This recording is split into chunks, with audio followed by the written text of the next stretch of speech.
But where are you really from? A podcast about the Asian American struggle.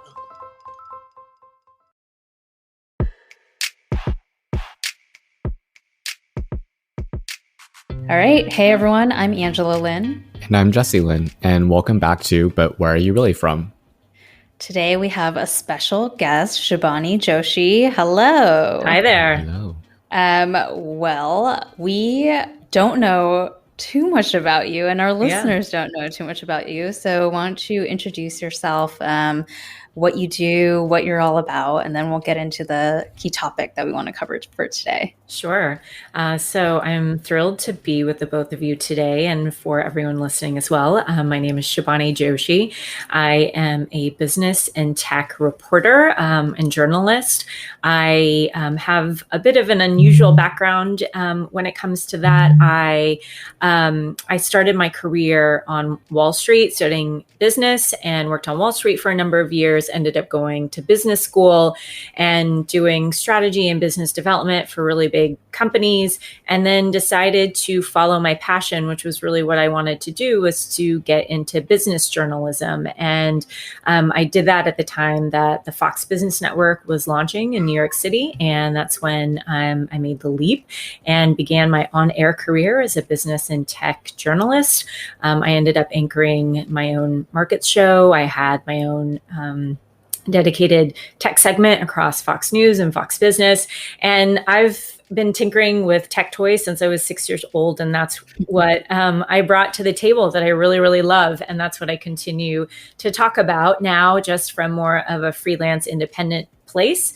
And I also speak and talk about to women and business professionals. I teach an executive MBA class about strategic communications.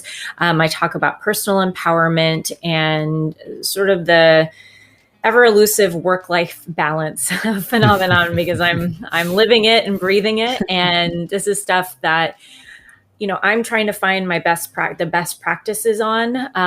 And I talk about this all the time and experience the ups and downs of it. And it's what I like to also incorporate in what I talk about. And what I talk about is living an authentic, balanced life with that is of excellence. And that is very different than being perfect, and that is very different than being ambitious. It is something that I've been working a really long time on, and it is a work in progress, I tell you what.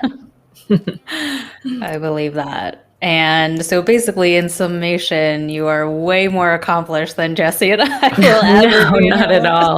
Not at all.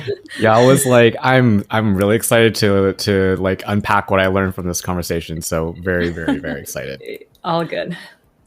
And in tying to our podcast theme, how would you best answer, but where are you really from? Yeah, I'm from anywhere I want to be at that moment. You know, my parents are from India. I grew up in Oklahoma, in the oddest of places. I'm like a country girl. I watch college football. I do all of those things. And then I moved to New York. So I am a city girl at heart. And now I'm in the burbs. And, you know, depending upon what I'm doing and how I'm operating, you know, I'm from everywhere. And sometimes I feel like I'm from nowhere. All of the above. That's lovely. Yeah, we hear you on all those things. Yeah. Jesse's in New York right now, and Yes. I also used to live in New York, and we grew up in the most burb of burbs in Orange County, Oh, yeah. California. So we hear that. Yes. I get it. Yes. But go I ahead. have to say, love the answer. I think it's so positive because I feel like a lot of the times, usually with our guests and even among ourselves, we kind of default to this kind of like resignation. So you have like multiple layers. You're like, the first layer is very positive. Then the second layer is like, okay. And then the last layer, you're finally like, okay, like I know this is what you want. Like you want the ethnicity, and then you finally give it to whoever's asking. But it's really nice that you start with something like very positive. Yeah, great. And I think it's a fair question. I mean, I think that I take it as a question of curiosity and not offense.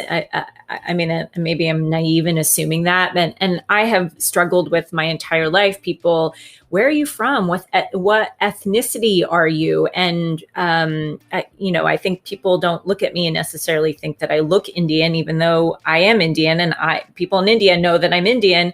But I think I have this sort of ethnically ambiguous look also, where I think people are curious and are interested in knowing more, and they don't know how to ask it other than, where are you from, or where are your parents from, or where are you originally from, or whatever, all those phrases that we've heard a gazillion times. But I think just assuming the best in people is always, a good philosophy. All right, we'll need to have that positive outlook rub off on us, on our cynical mindset. It's a hard time right now, so I get it too. I'm particularly cynical right now with everything that's going on.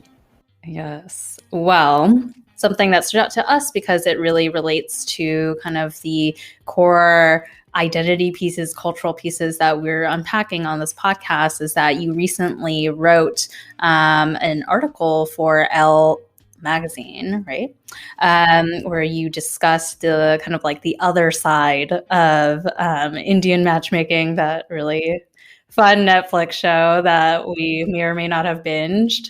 And so seeing that you had written this very personal experience, we thought that you'd be a perfect guest to speak on this topic amongst others. So that is the main topic that we'll be talking about in today's episode, is kind of where does the concept of arranged marriages live within our community's, cultural context? How does that differ when it comes to being an Indian American versus someone in India, and any other, personal learnings that you've had through your own experience that we can unpack here? I preface everything that I say by saying that these are my personal experiences and the explanations that I have lived or that, have been shared with me. I don't have the deep context of, historical knowledge or even regional. I mean, it's very regionalized in India, the culture, the tradition, the language, the food, all of these things. So my experience is hyper local, right? For the area that my family is from, which is Maharashtra, which is the state in which Mumbai or Bombay is in. Arranged marriages do seem like an archaic concept. And from my parents' explanation of the reason why it makes sense is I do believe that there's a benevolent factor in there. And I think it comes from believing that there's more compatibility when like is with like. So as many compatible categories and features that you can match up, you take out or you eliminate the complexities and the reasons for there to be discord, differences, struggles, all of those things. And having been in a marriage, I sort of understand that logic more than I did 10 or 20 years ago, is that marriage is very complex. It can be difficult at times. And if you are fighting and having differences in so many different categories, whether it is socioeconomic, religious, traditional, whatever it is, right? Adding more layers of differences and complexity can just make your life more challenging. And I do think it comes from a benevolent place. I also think that society was just different. I mean, you were not meeting people from different parts of the country. There was no internet, all of these things. And so it really just became a matchmaking system that would match people based on lots of different data points. Do you love ramen, Jesse? Oh my God, yes. Don't you hate the shitty instant ramen we have here in the States, though? Totally and completely. What if I could tell you that you could get premium instant ramen direct from Japan delivered straight to your door? Did you know that in Japan, instant ramen is actually legit? They put a lot of care into using high quality ingredients for the soup, the noodles, and the toppings. But how do I get access to that when I live here? Well, bitch, you're in luck. We've teamed up with 5 a.m. Ramen, a business based out of Tokyo that is obsessed with all things ramen. They are offering premium curated sets of the best instant ramen in Japan to consumers worldwide. And with our special discount code, you'll get 5% off your order and free shipping worldwide. Just use really from 5 at checkout. Head over to instantramen.jp now and use our promo code really from 5. Oishi! Thank you for walking us through that because, like Jesse said, we knew very little about, all the ins and outs. So it sounds like from what you covered, then your parents did not try to inflict that on you, or did they? And then you kind of, pushed back and then found your own way.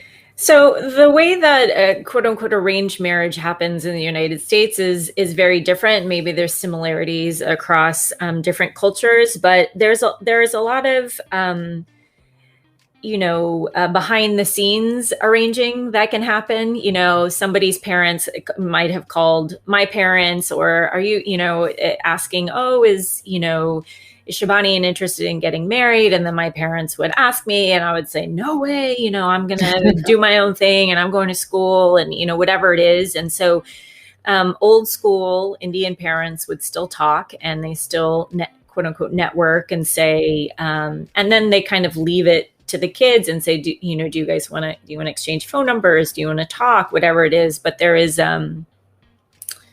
there is some orchestration and some conversation happening behind the scenes. And again, they are factoring in the categories and the characteristics that, they would have done in India.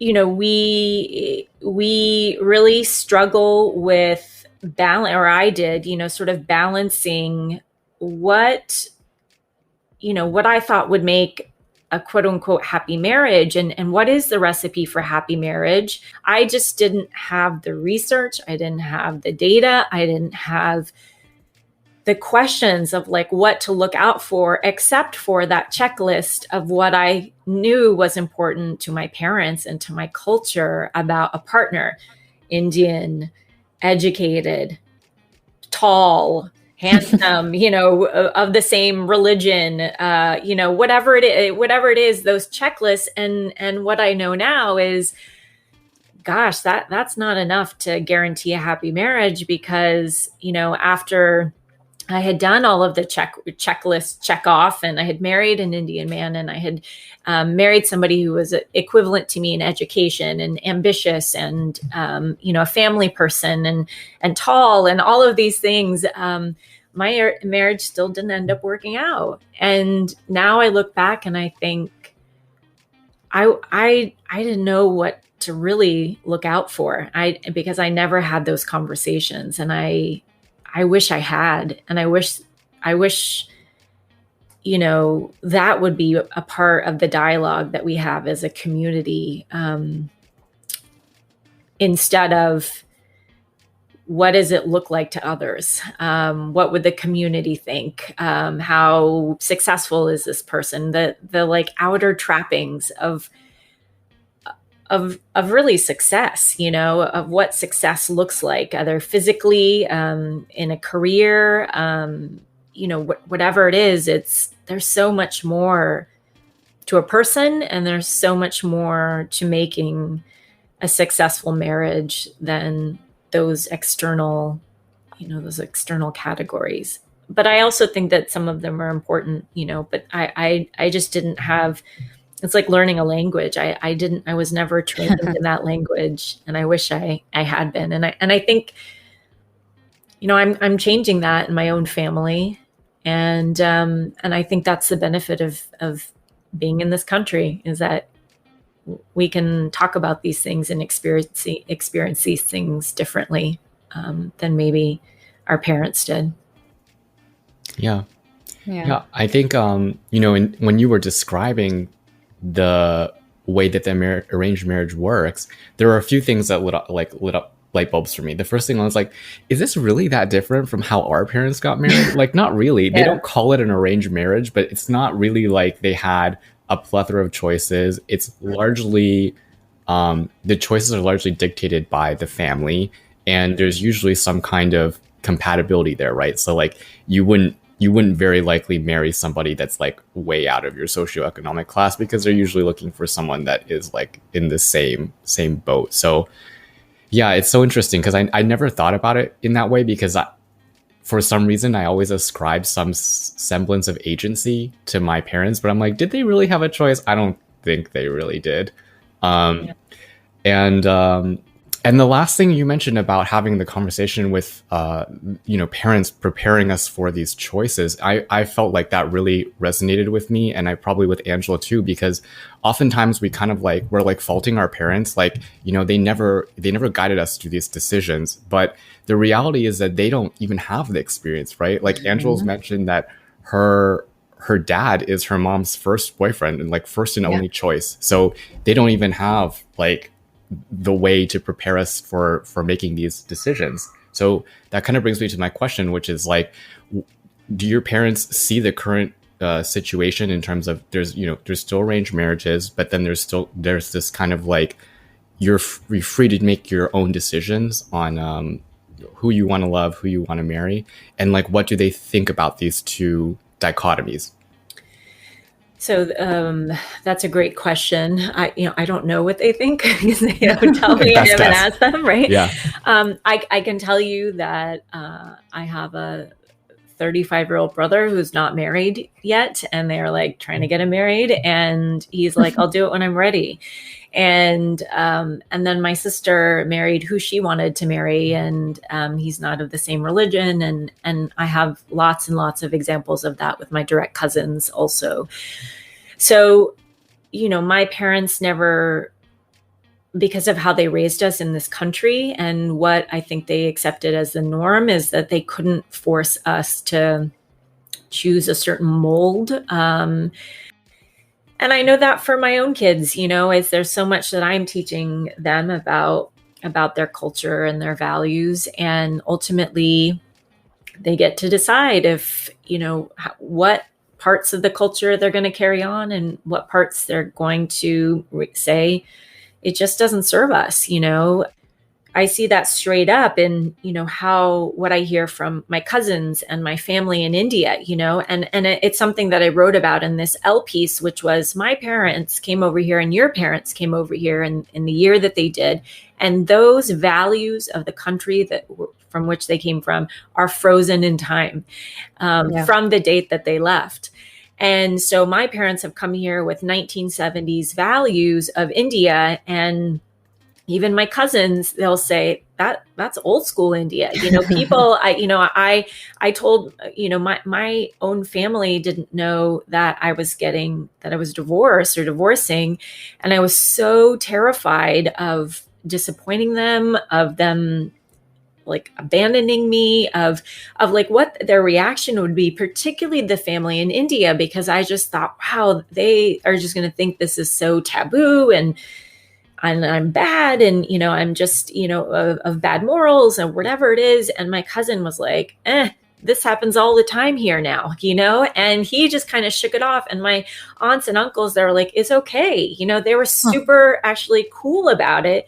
It was my parents and my family that had come from India that live here that I felt like had the hardest time, because they had not seen how India had modernized, how divorce was becoming much more common, how these lack of arranged marriages, that people were doing quote unquote love marriages much more often, and that society had changed.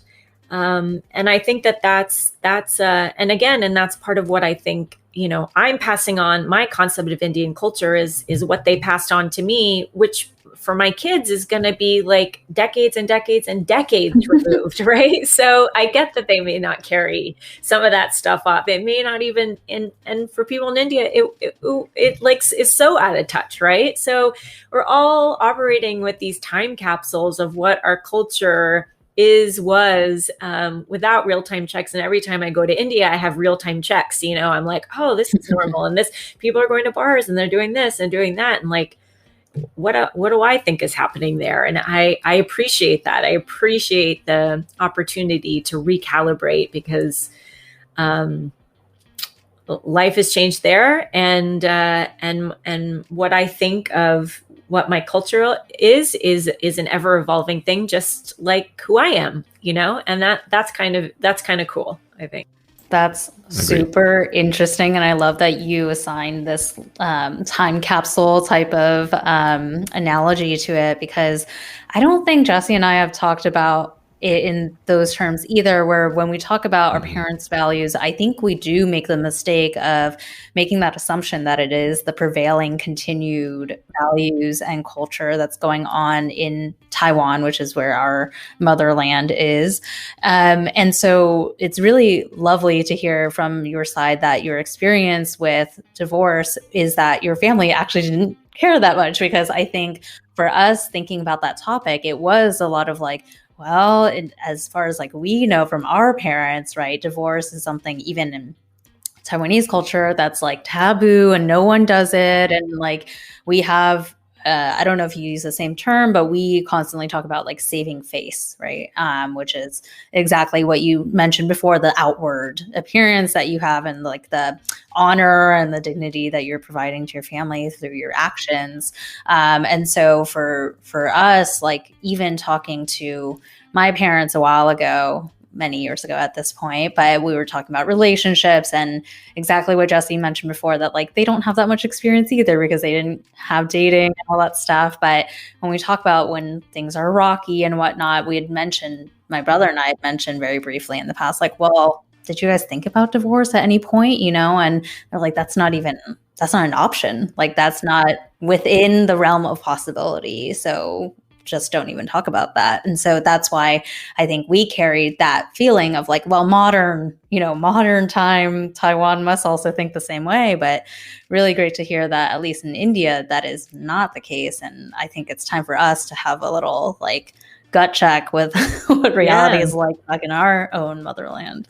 And whether or not it serves us. I think that's something that, the saving faces is what, in our culture, we say, what would people think? And that's always in the back of our minds of like, what would our neighbors think? What would our family think? There's a lot of this outward facing concern for saving face, for maintaining status. And it can be, I guess, motivating in some circumstances, but I just think that it takes, to Jesse's point, the agency out of our own lives. And I just, in struggling with deciding to divorce, it was, it's funny because when I was, I didn't talk about it with many people, but with my quote unquote American friends, right?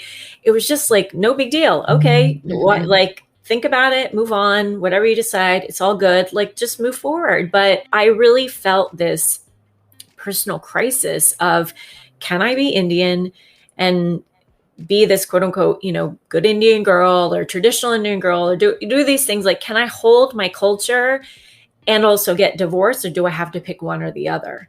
And I really thought that I had to pick one because there would be no space for me. There's this tradition that we have when we go to Hindu temple. You have these ancient family names, and there's Gotras, 4 of them, and we all come from, one ancient family. So you go and you share the family name or whatever, and the priest bless you. And I thought, like, what do I do in this circumstance? Do I go with my married one, or do I go with my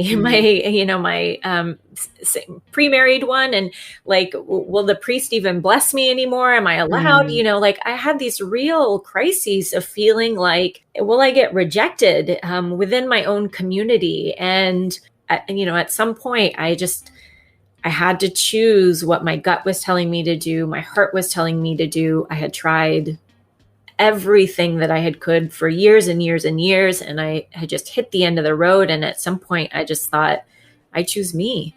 And if that means I can't do this or I can't do that, so be it, And what I realized is that there are things that you can do, right, to maintain your independence, your power, your, all of these things. But I think it's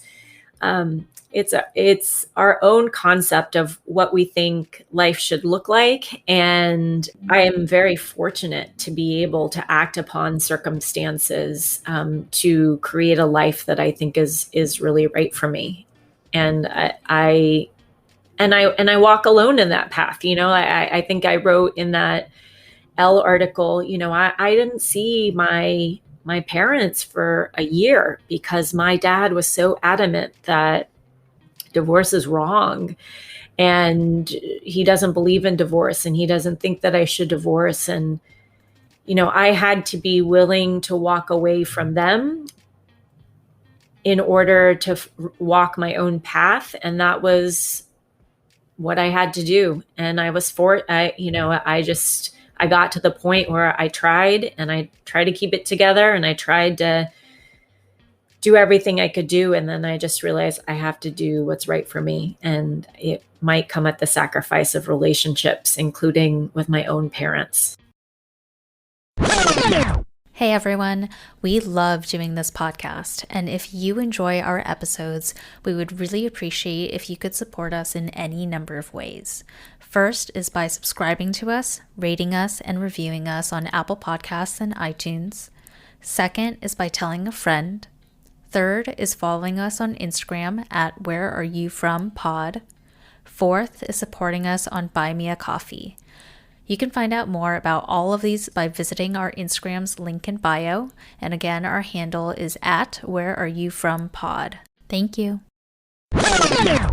Well, we respect you for picking the best parts of what is going to work best for you and not thinking of culture as something that is so rigid that you can't make it your own. I think that's something that we're constantly talking about on this show is like, how do we redefine culture and identity for ourselves? So I think I'd love to pivot this into a more positive way where you're already talking about some of these, good things that you chose for yourself. I'd love to hear a little bit about like, what are the positive lessons and learnings that you got out of this very difficult experience that you had, and how that's affected the way that you are carrying yourself and the things that you're choosing to pursue in your life as well. Like you mentioned, speaking engagements and all, choosing the best life for you, and like, how did this all affect that and how you're carrying things forward today? Yeah, I love that. I love being able to pivot and move it forward. I think we're talking about the perceptions of divorce and thinking I can't get divorced as an Indian was just also thinking that divorce needed to look a certain way. It meant having different, even though we're Hindu and we're Indian, we celebrate Christmas and we open presents together and we do Thanksgiving and we do all these Indian and American things. And, my concept of divorce, because we didn't have it in our family, is what I saw on TV and what I thought quote unquote American people did. And so it was 2 birthday parties and 2 Christmases and like all of these things. And I think it was also part of what I really struggled with, because I was like, I can't do that. I just can't do that. It just doesn't, that feels so hard.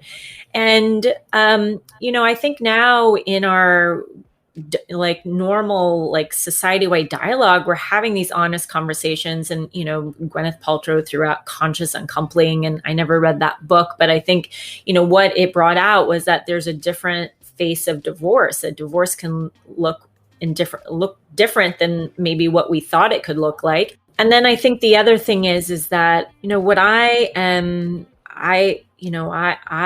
very excited about is, I get to talk to people about this and not specifically about divorce, but I think my Elle piece that I wrote, I think that it was hugely healing for me.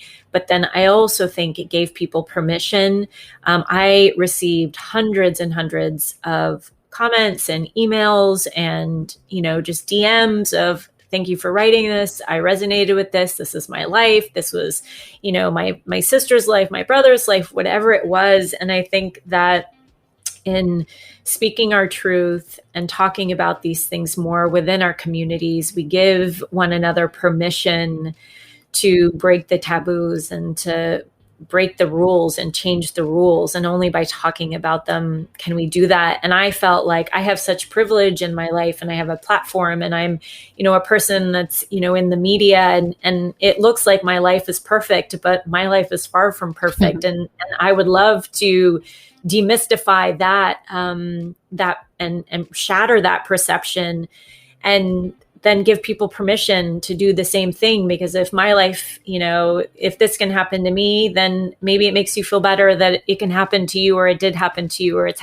whatever it is, it's happening in your life. Because sometimes we just need examples to give us that feeling that we're not alone. And I just felt so full, like my heart so full by the responses that I got in response to that piece. And it really just made me feel like it wasn't easy, and it was a huge risk, but I'm so glad that I took it. I think difficulties in life test us, they challenge us, they grow us.